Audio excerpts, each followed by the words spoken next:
Dans l'Antiquité, la ville de Rome s'est couverte de milliers d'immeubles à plusieurs étages pour répondre à l'explosion démographique.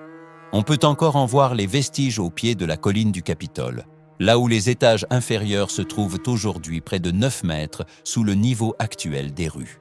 Appelée Insulae, la ville en comptait plus de 46 000 à son apogée. Souvent financés et construits par des spéculateurs, ils se servent de ces bâtiments pour s'enrichir. Le rez-de-chaussée accueillait souvent des boutiques.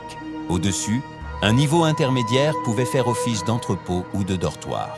Plus on habitait bas, plus on était riche, à proximité de l'eau, avec moins d'escaliers à monter et surtout à l'abri du danger.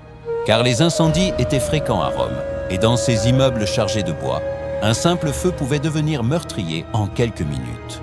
Tout en haut, les chambres sous les combles étaient exiguës, sombres et souvent accessibles par de simples échelles en bois. Si le loyer n'était pas payé, le propriétaire pouvait retirer l'échelle et ainsi bloquer son seul accès. Beaucoup d'insulae étaient mal construites, dans une logique de profit maximal. Les abus étaient tels que plusieurs empereurs ont dû légiférer pour lutter contre la fraude et imposer des normes de sécurité. Ces appartements hébergeaient la grande majorité des habitants de Rome. Un seul immeuble pouvait loger jusqu'à 380 personnes. Peu confortables, ils servaient surtout à dormir. La plupart des locataires n'y passaient que leur nuit.